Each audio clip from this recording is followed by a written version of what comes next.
The World Health Organization did an interesting cross-cultural experiment. They did the cross-cultural applicability study of dependence diagnoses. Got a lot of leading practitioners in the United States and around the world.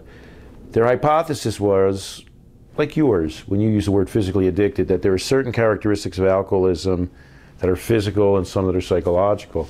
And they said, we'll go around the world and we'll see how people respond to alcohol and drugs, and when they get in trouble, how they define it, how they behave, and we'll see which are culturally bound and which aren't.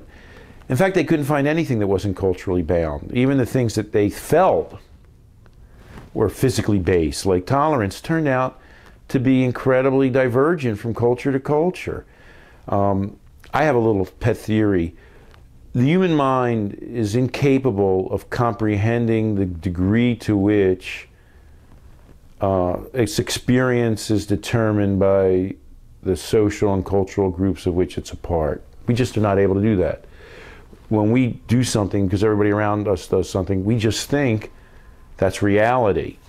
But in fact, the reality of alcohol and drug use around the world is so remarkably plastic and fluid and diverse and changeable that any attempt to lock down the symptoms into something that looks like a medical cookbook will never succeed.